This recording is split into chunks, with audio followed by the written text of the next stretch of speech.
Sidang lanjutan kasus dugaan mafia tanah yang menyeret nama Nirina Zubir kembali digelar di Pengadilan Negeri Jakarta Barat pada Selasa 31 Mei 2022. Nirina pun mengaku puas pada jalannya sidang yang siang kemarin beragendakan keterangan saksi. Nirina merasa bahwa keterangan saksi cukup menguak apa yang sebenarnya terjadi sehingga timbul kerugian yang menimpa keluarganya.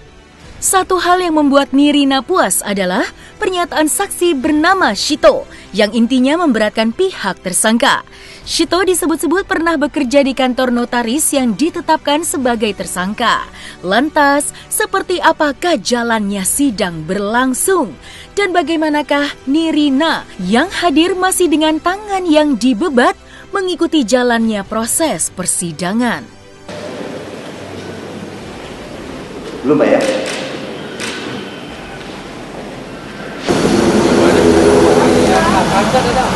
Hari ini alhamdulillah persidangan jalannya lancar.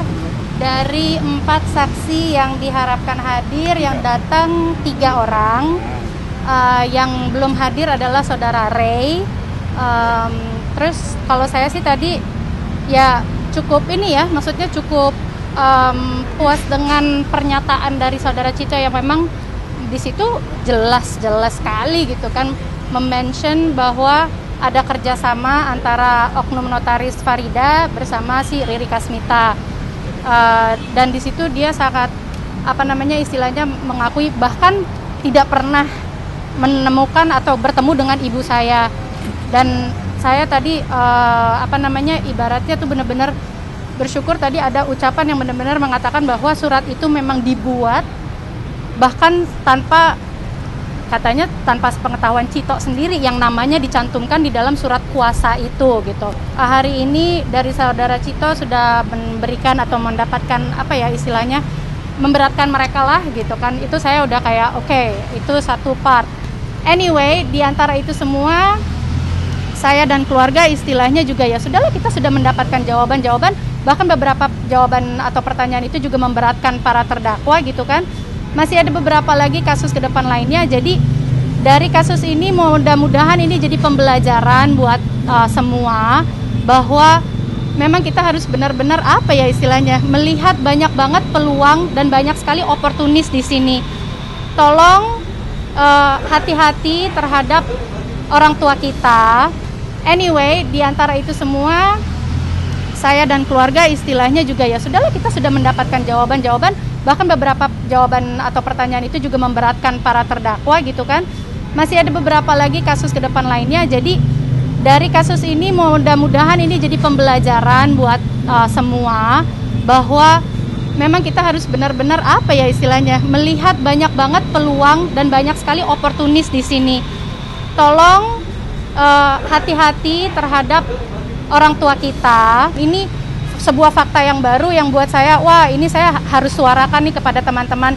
Buat teman-teman yang ibunya tinggal sendiri, mungkin kita tinggal di kota yang berbeda, please waspada karena banyak sekali sekarang oportunis yang melihat kesempatan di saat orang tua kita lagi sendiri, dia masuk mendekatkan orang tua kita dengan memberikan servis yang ibaratnya harusnya memang kan kalau kita dekat pasti kan kita anak yang akan memberi servis itu, tapi ternyata kan memang pada kenyataannya kita sekarang mungkin lagi aktif berada di kota yang berbeda.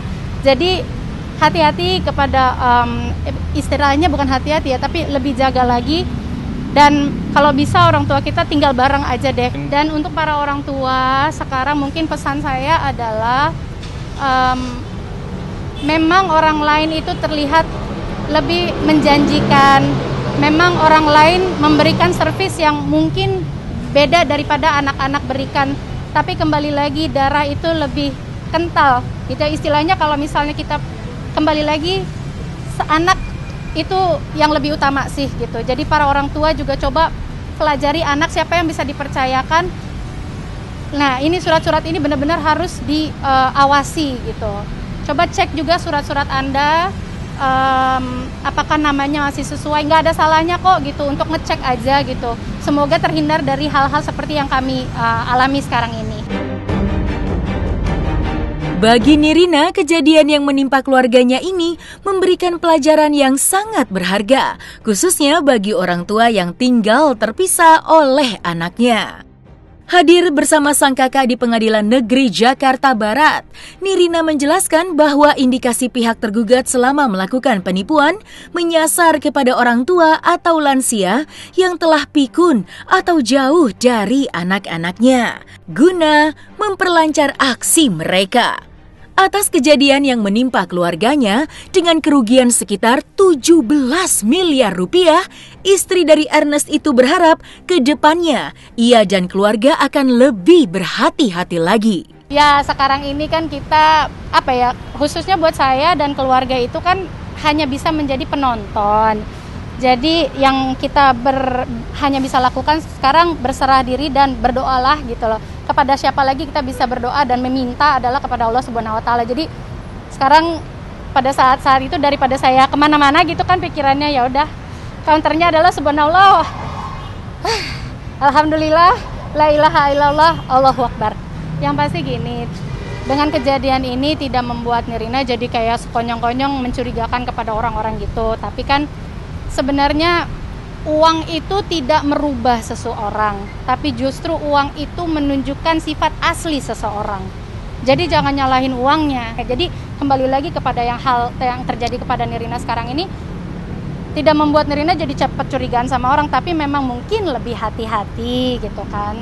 Tapi kan nggak semua orang kayak sekarang ini oknum notaris, kasihan kan, karena oknum notaris ini notaris pada coreng namanya gitu. Tapi kan tidak semua notaris seperti dia.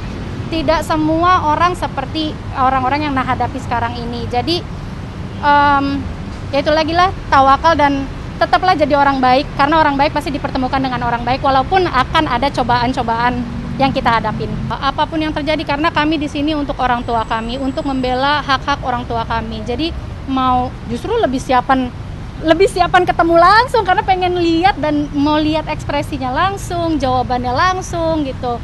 Sidang menjadi prioritas buat Nirina.